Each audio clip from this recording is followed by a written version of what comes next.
sebuah kecamatan yang tersembunyi di Kabupaten Mojokerto, Jawa Timur, Indonesia. Terletak di bagian barat Kabupaten Mojokerto, Trowulan berbatasan dengan wilayah Kabupaten Jombang, menghampar di sepanjang jalan nasional yang menghubungkan Surabaya dan Solo.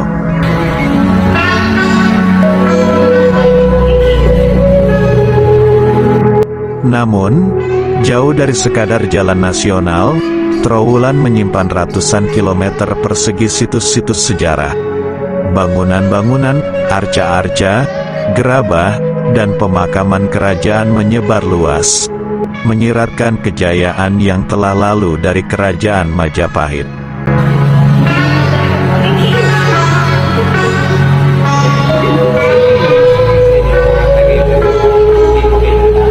Dalam legenda yang terpelihara, kabut seringkali menyelimuti kawasan Trowulan hampir setiap hari.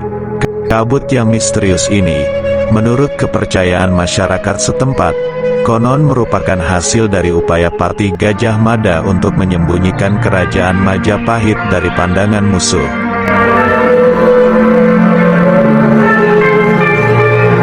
Kabut itu menjadi tirai tipu yang menjaga rahasia kebesaran kerajaan dari mata kejahatan. Tapi, yang membuatnya semakin menarik adalah fenomena unik kabut tersebut.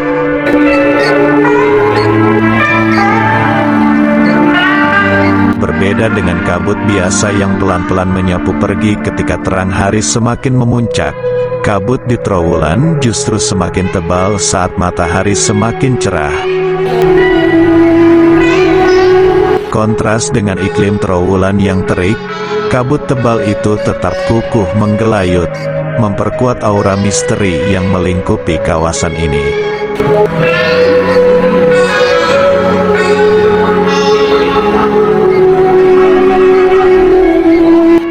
Tidak hanya legenda yang memikat, Trowulan juga menyimpan misteri arkeologis yang mengundang decak kagum.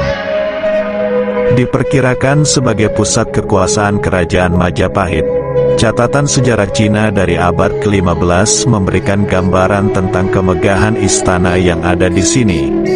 Istana yang terawat dengan baik, dikelilingi oleh tembok bata merah setinggi lebih dari 10 meter dan dilengkapi dengan gapura ganda. Bangunan-bangunan di dalamnya megah dengan tiang-tiang kayu yang tinggi, atap dari kepingan kayu, sirap, serta lantai yang dilapisi tikar halus.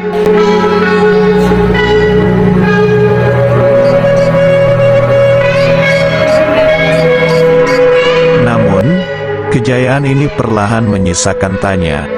Trowulan dihancurkan pada tahun 1478 saat Girindrawardhana berhasil mengalahkan Kertabumi, memaksa ibu kota Majapahit berpindah ke Daha.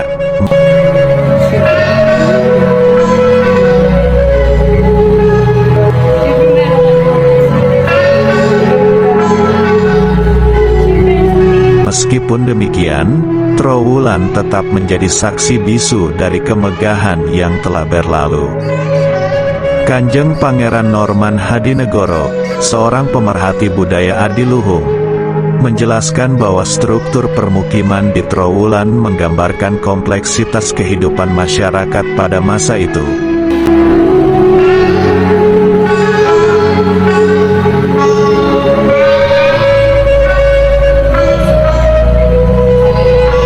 Ibu kota Majapahit yang tersusun atas banyak unit permukiman menunjukkan tata kota maju pada zamannya. Relief candi dari zaman Majapahit menampilkan kawasan permukiman yang dikelilingi tembok. Sebuah pola yang menjadi ciri khas kota pesisir Jawa abad ke-16.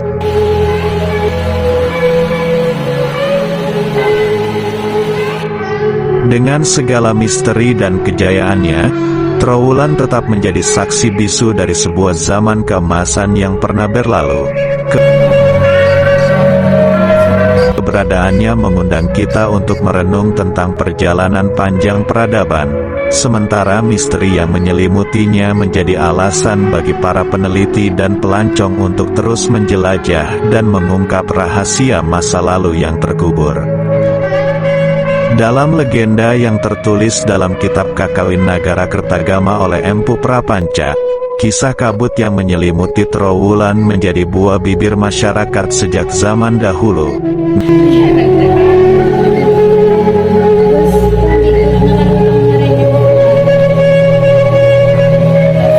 Namun, kabut ini tak sekadar fenomena alam biasa.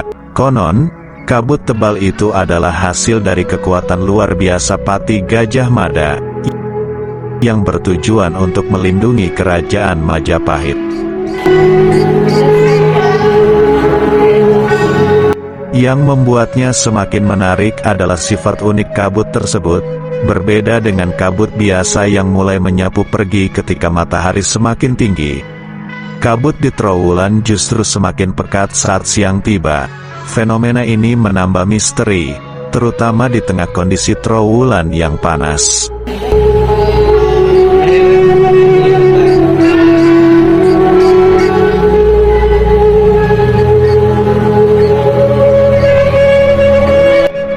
Kisah turunnya kabut ini juga terkait erat dengan kepercayaan akan kekuatan spiritual. Menurut cerita rakyat, Gajah Mada memiliki kemampuan untuk memunculkan kabut dari balik pusaran angin. Layaknya seorang dewa, dengan bantuan dari Kiai Pawagal.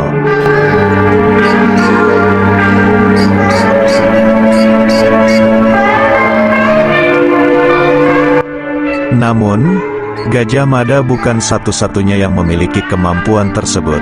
Ketika terjadi pemberontakan Rakuti, kerajaan Majapahit juga diselimuti kabut tebal. Menyulitkan Gajah Mada untuk melihat, kabut ini diyakini turun dari Gunung Arjuno dan Gunung Anjasmoro.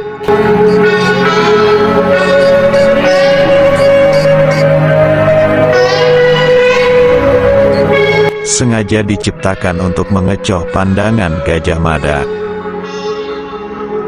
Dalam catatan sejarah Serat Pararaton, pemberontakan Rakuti dipandang sebagai salah satu yang paling berbahaya dalam sejarah pemerintahan Jayanegara. Pemberontakan ini, yang didukung oleh Rayuyu, Ratanca, dan Winesuka pada tahun 1319, berhasil mengusir Jayanegara keluar dari Majapahit bersama keluarganya.